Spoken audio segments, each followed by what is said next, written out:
Merhaba sevgili herkes, kanalıma hoş geldiniz. Bugün hep birlikte lodos dallarından kapı süsü yapacağız.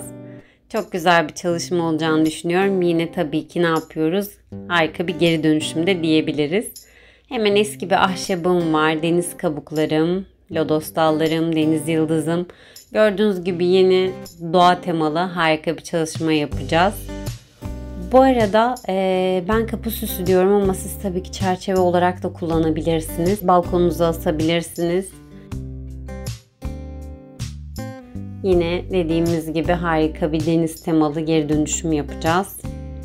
Lodos dallarımızı hemen ahşabımın üzerine silikonla yapıştırmaya başladım. Önceden ben ahşaplarımın boyutlarını ayarladım.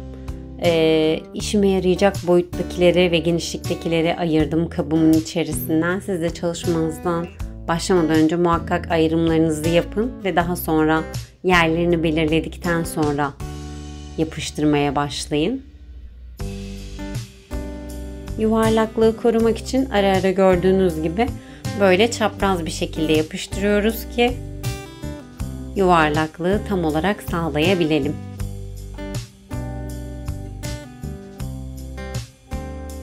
Birazcık içeriye taşıyorum, birazcık dışarıya taşıyorum. Çünkü benim malzemem biraz eski ve yıpranmış. O yüzden hem orayı kapatıyorum hem de lodos dallarının o güzel yıpranmış uçlarının dekoratifliğini de kullanıyorum.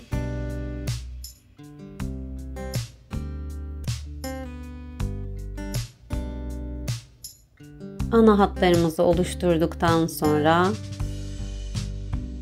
birazcık daha küçük lodos dalları ekleyerek aradaki boşlukları dolduracağız.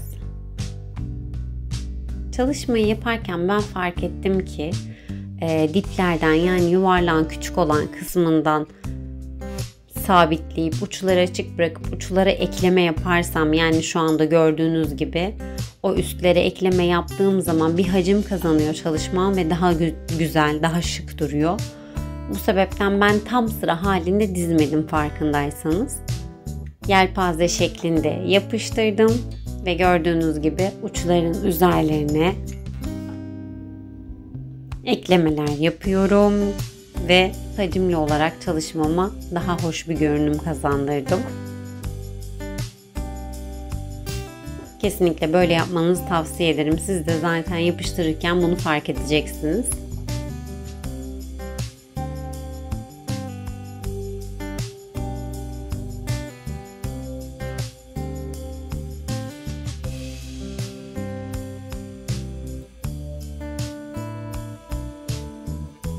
Çok uçlarda kalan yerleri küçülttüm lodos dallarını. Öyle kullandım. Çünkü o kadar küçük lodos dallarım yok.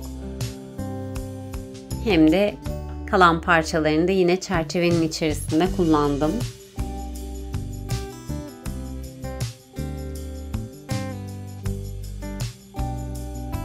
Lodos dallarının koyu açık her tonunu kullanın. Çok hoş bir görünüm oluyor gördüğünüz gibi. Harika bir ahşap kahverengi toprak tonları elde ediyorsunuz.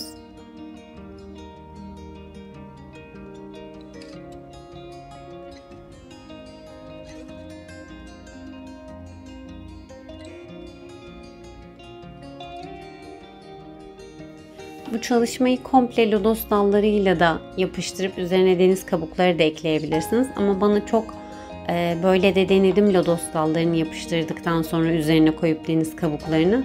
Ama çok yüksek geldi. O yüzden kenardaki boşluğa böyle gördüğünüz gibi çok güzel büyük bir midyem var. Onu yapıştırıyorum önce. Daha sonra da deniz kabuklarını ekleyeceğim. Bu şekilde bana daha sade ve daha şık geldi.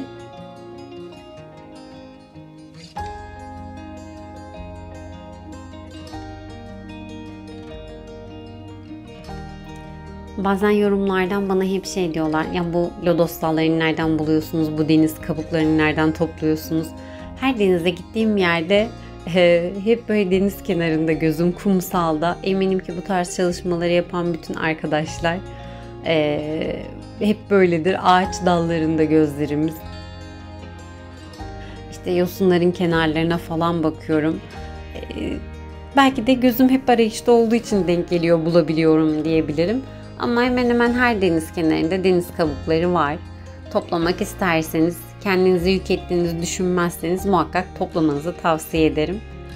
Benim hep söylediğim gibi daha önceden hep biriktirdiğim deniz kabuklarım bunlar.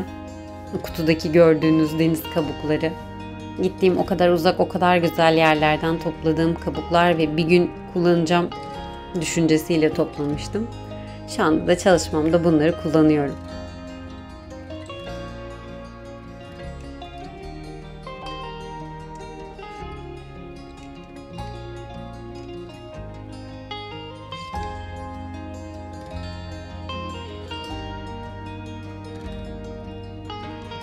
Aradaki boşluklara da küçük deniz kabukları ekliyorum.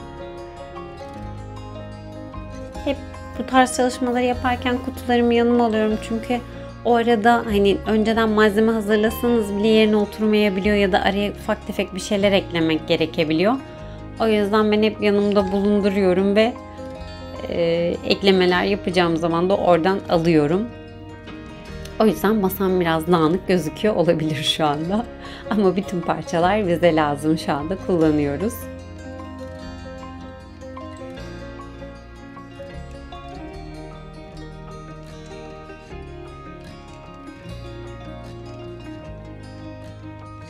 Şu anda ekranda gördüğünüz her şey doğanın bize bir armağanı. Lodos dallarımız, deniz kabuklarımız. Gerçekten çok güzel bir geri dönüşüm. Ben böyle çalışmalar yaptığım zaman çok mutlu oluyorum ve gerçekten çok hoşuma gidiyor. Sizden aldığım yorumlardan da hep biliyorum ki sizlerin de çok hoşuna gidiyor böyle geri dönüşümler. Şurada yaptığımız tek masraf sanırım yapıştırıcı masrafı. Onun haricinde her şey bize bir hediye. Aradaki küçük boşluklara da gördüğünüz gibi o minicik deniz kabuklarımı ekliyorum. Çünkü alttan zemin gözükünce bir boşluk oluşuyor. O yüzden küçük küçük aralara böyle eklemeler yapıyorum ki daha şık dursun.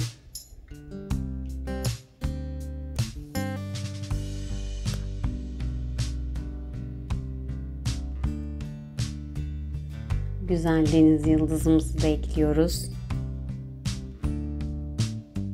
Deniz temalı çalışmalarda ben deniz yıldızı kullanmayı çok seviyorum. Çok hoş ve çok şık bir hava katıyor. Çalışmamızı çok zengin gösteriyor bence. Harika bir kapı süsümüz oldu. Duvar süsü de yapabilirsiniz. Hediyelik harika bir obje çalışma oldu diyebilirim. Videomu sonuna kadar izlediğiniz için çok teşekkür ederim. Eğer yapmamı istediğiniz başka çalışmalar varsa yorumlardan bana ulaşabilirsiniz. Beğen butonuna basmayı, kanalıma abone olmadıysanız abone olmayı ve yeni çalışmalarımdan haberdar olmak için zil butonunu tıklayıp bildirimlerinizi açmayı unutmayın. Bir sonraki videomda görüşmek üzere. Kendinize çok iyi bakın. Hoşça kalın.